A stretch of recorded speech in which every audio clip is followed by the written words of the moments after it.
How are people with severe disturbances cared for? In the 1950s, researchers discovered a number of new psychotropic medications drugs that primarily affect the brain and reduce many symptoms of mental dysfunctioning. They included the first antipsychotic drugs, which correct extremely confused and distorted thinking, antidepressant drugs, which lift the mood of depressed people, and anti-anxiety drugs, which reduce tension and worry. When given these drugs, many patients who had spent years in mental hospitals began to show signs of improvement. Hospital administrators, encouraged by these results and pressured by a growing public outcry over the terrible conditions in public mental hospitals, began to discharge patients almost immediately. Since the discovery of these medications, mental health professionals in most of the developed nations of the world have followed a policy of deinstitutionalization, releasing hundreds of thousands of patients from public mental hospitals.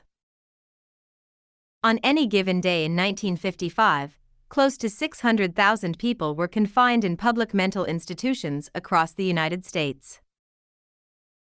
Today, the daily patient population in the same kinds of hospitals is less than 40,000.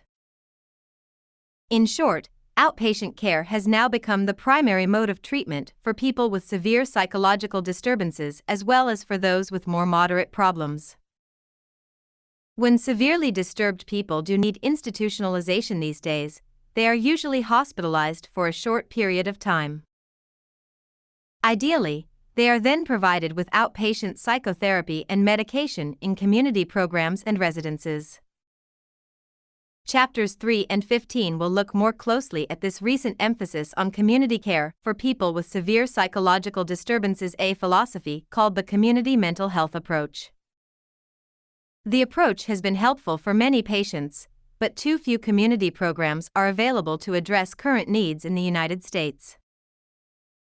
As a result, hundreds of thousands of persons with severe disturbances fail to make lasting recoveries, and they shuttle back and forth between the mental hospital and the community.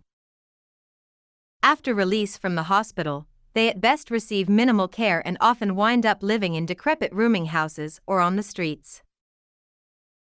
In fact, only 40 to 60% of persons with severe psychological disturbances currently receive treatment of any kind. At least 100,000 people with such disturbances are homeless on any given day. Another 135,000 or more are inmates of jails and prisons. Their abandonment is truly a national disgrace.